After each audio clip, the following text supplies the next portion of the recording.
We're standing right here. No ice, right? You need it? You want to run it? Go ahead. Jessica, congratulations first of all. Thank you. Yes. Thank you. Just to get us started, Jessica, just tell us your first impression. What your first thoughts regarding this fantastic win for you? When they announced my name, or when the bell rang and the fight was over? When the fight was over. Well, when the fight was over, I did feel like I definitely felt like I had the fight. I knew I'd made some stupid decisions in the third round, and got myself hit a couple times, which I know, crazy as it sounds, being a fighter, I hate getting hit. So it felt amazing, and I'm extremely ecstatic, and I can't wait to get back to the gym this week to work on the things that I know that I need to work on now, so that when I come out again, the things that I did that she was able to capitalize, she's never going to be able to capitalize on again, or any woman at that matter. And Sarah's a pioneer of women's MMA. Going into this and now actually facing her, is that what you expected? Is she tougher than you thought, as tough as you thought? Oh no, she is every bit as tough as I thought. I knew she was going to be strong. I knew that, I pretty much know that everybody thought, considering I'm coming up a weight class, that I was going to get my butt handed to me. And I hate that, because I feel like I'm just as good as them, just because I don't walk around the same weight they are, so what, I'm coming up at 120, from 125. So she was extremely tough, extremely nice, and I guess a well-deserved win, so I feel like I deserve to be here even more now. You were confident in that decision? It was a split decision. Oh, absolutely. I was 100% confident in the split decision, because I know in the third round, I can't deny that she hit me with those overhand rights, but I did some things that set it up for myself, so I let her. It's like, playing in any sports, it's like leading the lane out for someone to score a hoop or to take a touchdown, and I let her have it, and that's shame on me. Go back to the drawing boards and fix it next time. Once upon a time, Sarah Kaufman vied for Ronda Rousey's title in Strikeforce. Tonight, you get the win over her. What does this win say about yourself, you think, in the UFC women's division?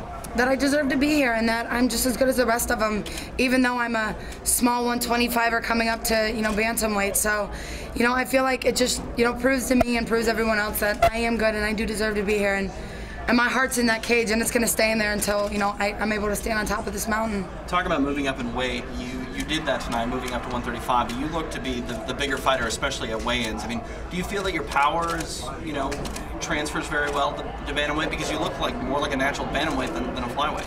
Yeah, that's a better question to ask Sarah, because I think she's going to be able to gauge that. But we did a lot of new strength training and a lot of things that, I found myself getting a lot stronger. And I kind of saw my body, get a little bit bigger. And I didn't feel tired out there ever. I never felt like my arms were heavy. I think a lot of the mental aspect of it was starting to get to me.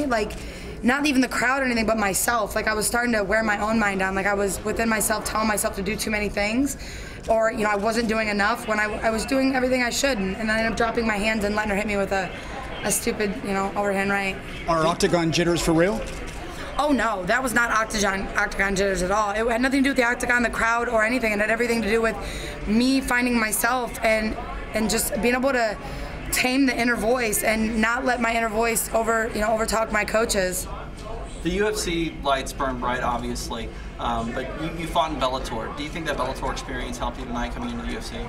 Absolutely, 100%, I really do. I think that, a lot of things that people were saying, like the cage, I felt like the cage was just as big. I felt like the cameras and stuff, obviously there's more of you guys now than there was at Bellator, but I do think it kind of helped me. It's like, going from, high school where I was in the NFFS to Bellator to college, and now here I am in the big leagues, the NFL, the NBA. I'm in the UFC, and I'm officially here now, so. What's for you next now? What's for you next?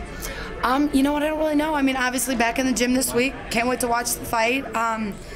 Talk to my coaches, fix some things, help out, my brother who is getting ready for a fight also for a small promotion, and just be there for my teammates and be a good role model. And man, go back to Cleveland and just give them all the love that they deserve, because they were behind me, and I had them in my heart when I was going into that third round. Jessica, you looked really dangerous in the clinch. How was it to be in there in the clinch, and do you think you got an advantage there? That's awesome. I was dangerous in there. It was cool. I felt like I was. I felt like I hit some good overhand rights. I think we both were very good. She was very heavy-handed on the neck, and I was kind of, instead of standing straight up and coming into her, I was standing up and pulling back, which was getting me caught a little bit.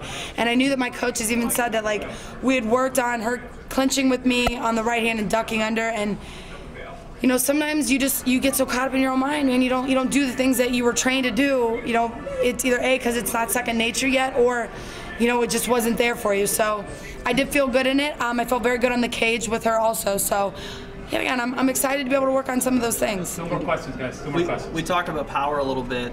You ate some harder shots in the third round. Talk about tasting the power of Sarah Kaufman. I mean, did she hit hard?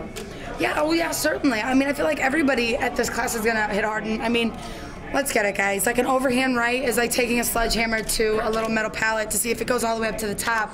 I mean, more than likely anybody's gonna hit it. Is there true technique behind it? No. I think that's why I was able to weather the storm and be able to take the hit a little bit. Nothing against her, but you know, I'm a traditional kind of boxer, so I know that straight right hand takes a lot more out, and I feel like that's why my jab was so effective with her, because it was stopping that right hand the whole time. Jessica, any fight in particular you want next? No, man, I'm not the kind of fighter that goes out and calls people out. You know, like one step at a time, and you know, I'm here. I'm here. Whatever Dana wants me to do next. I mean, I have to make my boss happy, and I have to do my job. And if my job is to fight somebody else next, then that's exactly what I'm going to do. Thank you, Jessica. No, we're finished. Thank you, guys.